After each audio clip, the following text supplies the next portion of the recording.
अस्सलाम वालेकुम। मुझे अक्सर इंस्टाग्राम पे मैसेजेस आते हैं फैमिली टूर के लिए कि हम लोग हुंजा जाएँ या स्कर्दू जाएँ। तो मैंने सोचा मैं आपसे थोड़ी सी डिटेल में बात कर लूँ कि आपको हुंजा की भी डिटेल्स बता दूँ और स्कर्दू की भी डिटेल्स बता दूँ, तो फ़ैसला आप खुद कर सकते हैं। हम लोग बात कर रहे हैं स्कर्दू और हुंजा के कंपैरिजन की। तो क्योंकि मैं फ़ैमिली टूर भी लेके जाता हूँ, अगर मैं टूर 10 लेके जाऊँ एक सीज़न में तो कम से कम जो मैं मशवरे हैं वो 100 को दे रहा होता हूँ। तो इसलिए मैं ये एपिसोड बनाने का मकसद ये है कि मैं आपको वहाँ की चीज़ें दिखा दूँ, अपना ओपिनियन भी दे दूँ, तो आप खुद फ़ैसला कर सकें।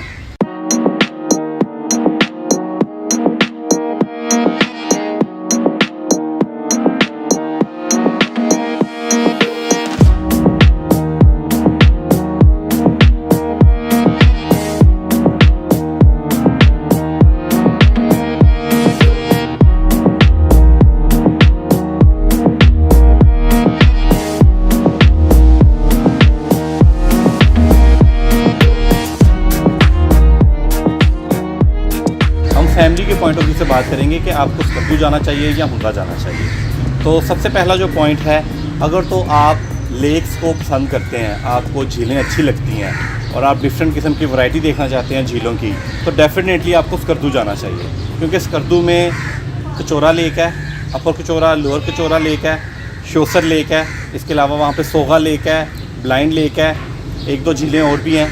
लेकिन जो वैरायटी स्कर्दू में आपको मिलेगी वो आपको हुंजा में नहीं मिलेगी। तो सबसे पहले अगर आपने झीलें देखनी है खूबसूरत किस्म की, तो आपको स्कर्दू जाना चाहिए। दूसरे नंबर पे बात करते हैं हम एक्सेस की। पिछले कुछ सालों से स्कर्दू रोड जो था वो टूटा हुआ था, उसके ऊपर ट्रैवल का ज़रा मसला था, तो काफ़ी ज़्यादा लोग हुंजा जाने लग गए थे। लेकिन स्कर्दू की अब सड़क बन गई है, तो एक्सेस जो है अब दोनों का इक्वल हो गया है। मतलब नई सड़क है, मैंने उस सड़क के ऊपर वीलॉग भी बनाया था, आप चाहें तो इस लिंक पर क्लिक करके देख सकते हैं सड़क कैसी है। मतलब जो पहले 6 से 7 घंटे का सफ़र था वो 3 से 3.5 घंटे का हो गया। और एक्सेस की बात करें तो एक्सेस में इन दोनों के नंबर पूरे हैं।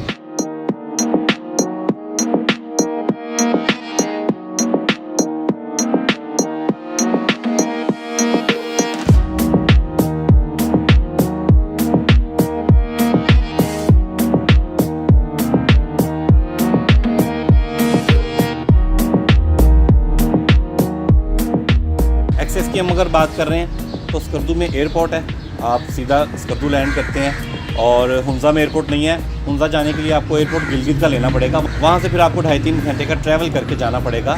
तो वाटरफॉल्स की अगर हम बात करें स्कर्दू हुंजा के कंपैरिजन में लेके, तो इसका कोई स्कर्दू का हुंजा के साथ कोई मुकाबला नहीं है। आपको 2 आबशारें मिलती हैं ऐसी कमाल किस्म की, और दोनों सड़क के बिल्कुल पास हैं, आपको पैदल नहीं जाना पड़ता, गाड़ी आपको आबशार के पास लेके जाती है। सबसे पहले आती है जी मंटोका वाटरफॉल, जो कि स्कर्दू की बहुत ही फेमस वाटरफॉल है। और अगर आप उस एरिया से 1.5 घंटा मज़ीद आगे जाएँ, तो बागीचा से आगे, तो आपको खुमश वाटरफॉल मिलती है, जो कि one of the most beautiful, मैं समझता हूँ, वाटरफॉल ऑफ पाकिस्तान है। तो वाटरफॉल में तो स्कर्दू का कोई मुकाबला नहीं है हुंजा के साथ। अगर आप वाटरफॉल्स के शौकीन हैं तो भी आपको स्कर्दू ही जाना चाहिए। हुंजा में आपको कोई एज सच प्रॉपर वाटरफॉल नहीं मिलती।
अगर हम खानों की बात करें तो जो ट्रेडिशनल फूड है वो आपको हुंजा में ज़्यादा मिलेगी। वहाँ पे जो ममतू है, छपशोरो है और एक दो चीज़ें और भी हैं, मुलीदा है, जो ट्रेडिशनल चीज़ है वो आपको हुंजा में मिलेगी। स्कर्दू में आपको एक दो चीज़ें मिल सकती हैं, वो भी सीजनल। हुंजा का जो लिटरेसी रेट है वो पाकिस्तान के किसी भी शहरी इलाके से भी ज़्यादा है। वहाँ पे 99% लिटरेसी रेट है, लोग बड़े स्पोर्टिव हैं, पढ़े लिखे हैं। और हुंजा का जो कल्चर है वो ज़्यादा डाइवर्स है। मतलब वहाँ पे आपको जो आप शॉपिंग करना चाहते हैं ना चीज़ों की, वो स्कर्दू की निस्बत ज़्यादा अवेलेबल होंगी। आप गिफ्ट्स लेना चाहते हैं यहाँ डिफरेंट, लोकल फूड खाना चाहते हैं तो हुंज़ा में आपको ज़्यादा मिलेंगी, जबकि स्कर्दू में भी मिलेंगी लेकिन थोड़ी सी कम है। मैं अगर आपको ट्रू एंड फेयर व्यू दूँ,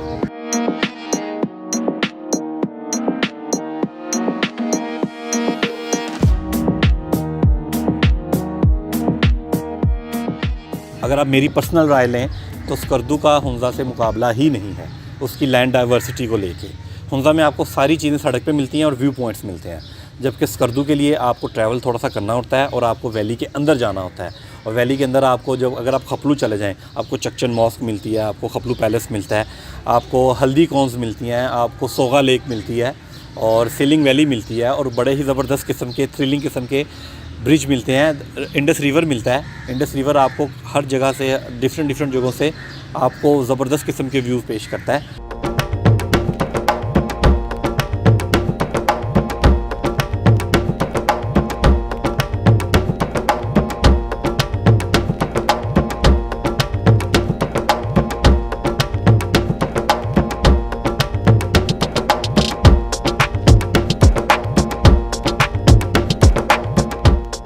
तो स्कर्दू की जो खपलू वैली है वो भी मैचलेस है। इसके अलावा अब हम बात करते हैं शिगर की। शिगर में सीन ऐसा है कि जी शिगर में आपको कोल्ड डेजर्ट मिलता है, वहाँ पे आपको पैरासीलिंग और जो होती है वो motor ceiling, I think motor ceiling होती है। आप जीप पे बैठ के सहरा में वो ड्रिफ्टिंग कर सकते हैं, आप हशोपी बाग जा सकते हैं। और इसके अलावा वहाँ पे ब्लाइंड लेक है। ब्लाइंड लेक भी गाड़ी आपको लेक तक लेके जाती है। बड़ी पुरसकून और बड़ी ही खामोश सी झील है और मुझे नहीं पता इसको ब्लाइंड लेक क्यों कहते हैं, लेकिन बड़ा ही पुरसकून निज़ाम है इसका। शिगर में रहते हुए आपको blind lake, cold desert, Sarfranga cold desert और बेहतरीन किस्म की राइड, ऑर्गेनिक विलेज की चीज़ें मिलती हैं और रास्ते में बहुत ही खूबसूरत गांव भी आते हैं।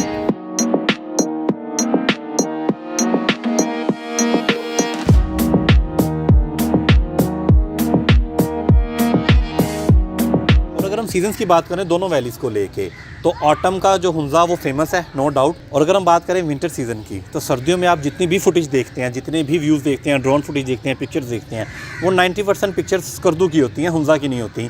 बहुत ही कम लोग हैं जो हुंज़ा जाते हैं और जो हुंज़ा जाएँ भी तो वो अताबाद लेक तक जाते हैं। अताबाद में आपको ये एक प्लस पॉइंट मिलता है, आपको वो जमी हुई मिलती है और आप उसके ऊपर चल भी सकते हैं, लेकिन मेरे जैसा बंदा उसके ऊपर नहीं चल सकता, लिहाजा मैं नहीं जाता वहाँ पर। स्कर्दू में जितनी भी बर्फ़ के जो सीन्स हैं, कोल्ड डेजर्ट है, नीचे सहरा है और उसके ऊपर बर्फ़ पड़ी हुई है, ये वैसे ही बड़ा सुनने में बड़ा अननेचुरल साउंड करता है, देखने में इससे भी ज़्यादा। तो अगर आप विंटर में जाना चाहते हैं तो स्कर्दू ही रिकमेंडेड है, जबकि ऑटम की अगर आप बात करें तो हुंज़ा के पॉइंट ज़्यादा हैं स्कर्दू से।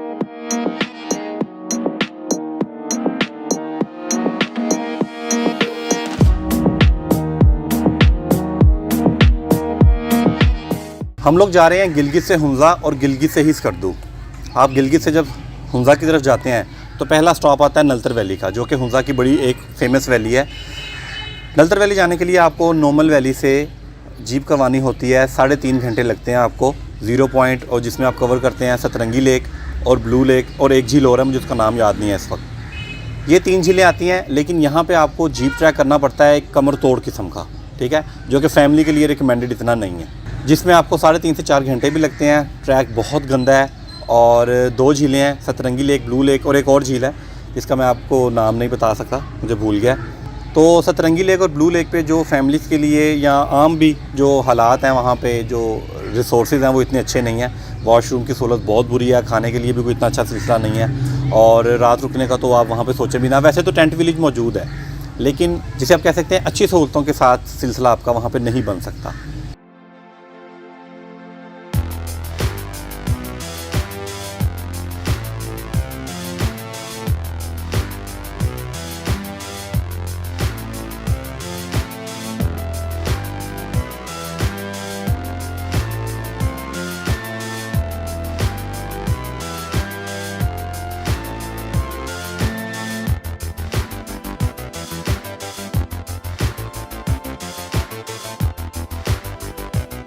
इसी तरह आप जब ट्रैवल करते हैं आप गिलगित से स्कर्दू की तरफ, तो स्कर्दू एंटर होने से पहले सबसे पहले आपको 2 झीलें मिलती हैं। एक तो one of the most favourite Pakistan का जो आइकॉनिक प्लेस है शंग्रीला रिजॉर्ट, जिसको हम लोअर कचौरा कहते हैं, और उससे 8-10 मिनट के फासले पे आपको मिल जाती है अपर कचौरा।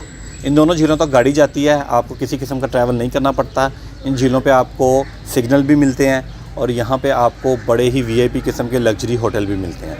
तो एंटर होते वक्त पहली 2 चीज़ें आती हैं हुंजा में, नलतर, उसकी भी डिटेल मैंने आपको बता दी, और स्कर्दू में आती है कचोरा और शिंगरीला, उसकी भी डिटेल मैंने आपको बता दी। अब चलते हैं आगे की तरफ। एंट्री जब आप हो जाते हैं, नलतर वैली से आगे जाते हैं, तो हुंजा में पहला पॉइंट आता है राकापोशी व्यू पॉइंट का। राकापोशी व्यू पॉइंट से आप पिसन क्रिकेट ग्राउंड की तरफ भी जा सकते हैं और आपको होटल सड़क पे ही मिल जाते हैं। ये एक अच्छा पॉइंट है क्योंकि आपको इसके लिए ज़्यादा वो नहीं करना पड़ता, ज़्यादा आपको एफर्ट नहीं करनी पड़ती इस पॉइंट के लिए। दूसरी बात करते हैं जब आप स्कर्दू में आ जाते हैं, तो शिंगरीला से जब आप स्कर्दू की तरफ जाते हैं तो शहर से पहले एयरपोर्ट की लेफ़्ट साइड पे आपको कटपाना लेक मिलती है, कटपाना कोल्ड डेजर्ट मिलता है। स्कर्दू की ये बड़ी ही यूनिक क्वालिटी है।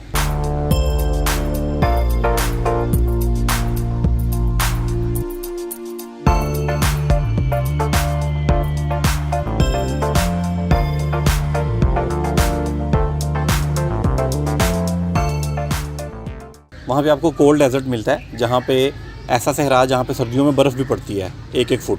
ये ऐसी एक क्वालिटी है जो कि पाकिस्तान में किसी भी डेस्टिनेशन पे नहीं है, जो स्कर्दू के पास है कोल्ड डेजर्ट होने की। एक कटपाना, दूसरा शिगर, और ये दोनों शहर के बिल्कुल करीब हैं, 10-10, 15-15 किलोमीटर का इसका फासला है। तो स्कर्दू में द्योसाई प्लेन्स हैं, 14,000 समथिंग उसकी बुलंदी है, और आप जब वहाँ पे ट्रैवल करते हैं तो इट्स जस्ट लाइक कि आप बादलों के साथ साथ जा रहे हैं, वो इतना ऊंचा है। वहाँ पे बहुत बड़े बड़े मैदान हैं घास के, बीच में दरिया बहता है, और शोसर लेक है तो फिर क्या कहने हैं। शोसर लेक का जो पानी का रिज़र्व है इतना बड़ा, वो देख के वैसे ही आप दंग रह जाते हैं, और उसका जब नीला कलर पकड़ता है तो आपकी वैसे ही निज़ाम कायम हो जाता है। शोसर लेक का मुकाबला कहीं भी नहीं है, इतनी खूबसूरत झील है, इतनी बुलंदी पे झील है।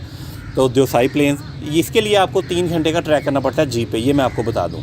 लेकिन ये मस्ट विज़िट प्लेस है, बहुत ही खूबसूरत जगह है, और रास्ते में आपको सतपारा लेक भी नज़र आती है। स्कर्दू में आ गया द्योसाई प्लेन्स, सतपारा लेक, शोसर लेक। इसके बाद हम बात करते हैं हुंजा में। आप राकापोशी व्यू पॉइंट से आगे निकल जाते हैं, आगे अलीबाद आ जाता है। अलीबाद में आपको साथ ही मिल जाता है अलतित फोर्ट, बलतित फोर्ट। हुंजा का जो एक सबसे बड़ा मैं कह सकता हूँ जो व्यू है वो है बलतित फोर्ट से, जहाँ से आपको पूरी वैली नज़र आती है। दुईकर से भी नज़र आता है और ईगल नेस्ट से भी ये पॉइंट आपको नज़र आता है।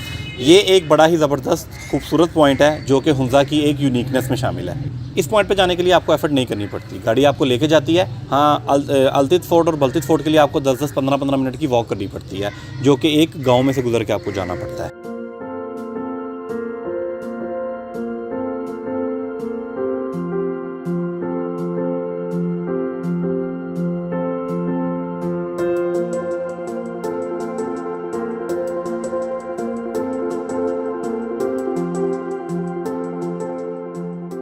तो करीमाबाद में रहते हुए आप अलतित फोर्ट और बलतित फोर्ट देखते हैं, और उसके बाद आप निकल जाते हैं आगे आपको अगर आप राइट साइड पे टर्न ले लें सड़क से तो आपको ऊपर ग्लेशियर मिलता है, बड़ी ही डिफरेंट जगह है, और ये 4x4 का ट्रैक है। वैसे तो गाड़ी भी जा सकती है, और ये अच्छी जगह है। तकरीबन 18 किलोमीटर दूर है, आपको 50 मिनट लगते हैं यहाँ पर जाने में।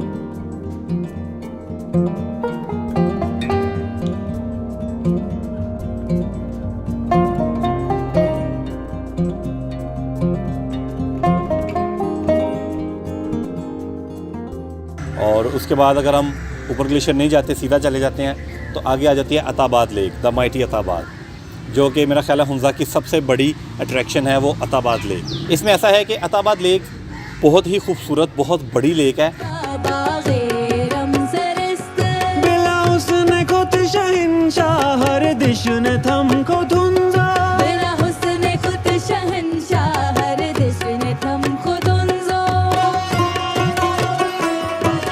हमें इस चीज़ को देखने की ज़रूरत है कि हम इतना बड़ा अपना जो एक टूरिस्ट पॉइंट है, हमारा एक कौमी असासा है, उसको ख़राब करते जा रहे हैं। कुछ वहाँ पे वीआईपी किस्म के 5 स्टार लग्जरी रिजॉर्ट्स बने थे, और वहाँ पे वाटर एक्टिविटीज़ की वजह से उस झील के ऊपर बहुत ज़्यादा गंद पड़ने लग गया।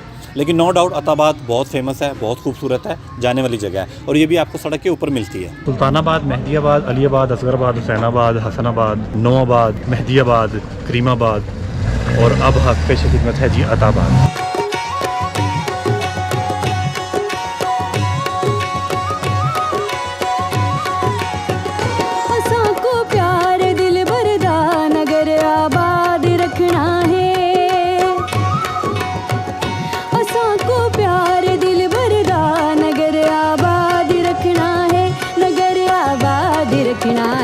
गाए बुलबुल त कोयलवी सदा मल्हार दी बोली, गाए बुलबुल त कोयलवी सदा मल्हार दी। तो आप हुंजा में अताबाद से जब आप आगे जाते हैं गुलमीत, तो आगे आ जाता है जी पासू कॉन्स। पासू कॉन्स बहुत ही आइकॉनिक प्लेस है हुंज़ा की।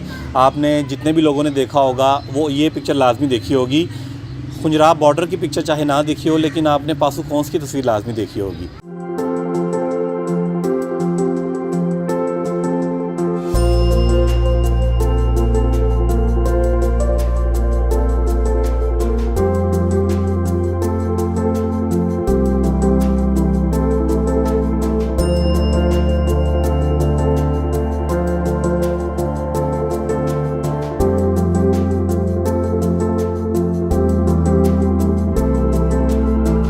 पासु कौंस के साथ ही बिल्कुल हुसैनी ब्रिज है, दरिया के ऊपर जो बना हुआ है उसको क्रॉस करना होता है, लेकिन ये बड़ा डेंजरस है, फैमिली के लिए बिल्कुल भी रिकमेंडेड नहीं है। और बस सड़क से आप पासु ग्लेशियर और पासु कौंस का नज़ारा कर सकते हैं।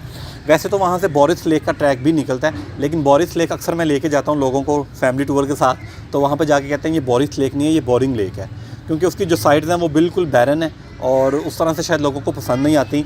तो मुझे जो रिस्पॉन्स मिलता है हुंज़ा का वो अक्सर बहुत अजीब मिलता है, क्योंकि सोशल मीडिया पे आपको बहुत ज़्यादा हुंज़ा देखने को मिलता है, लेकिन जब आप वहाँ पे जाते हैं उस तरह से लोग खुश नहीं हो पाते। ये मेरा पर्सनल एक्सपीरियंस है।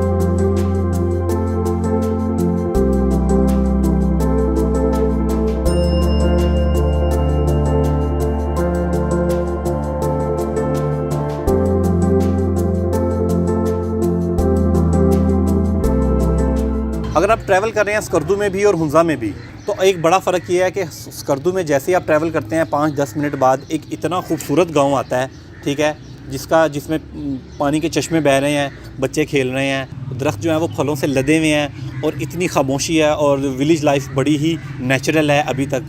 इस तरह के जो गांव हैं स्कर्दू में वो आपको ज़्यादा नज़र आते हैं हुंज़ा की निस्बत।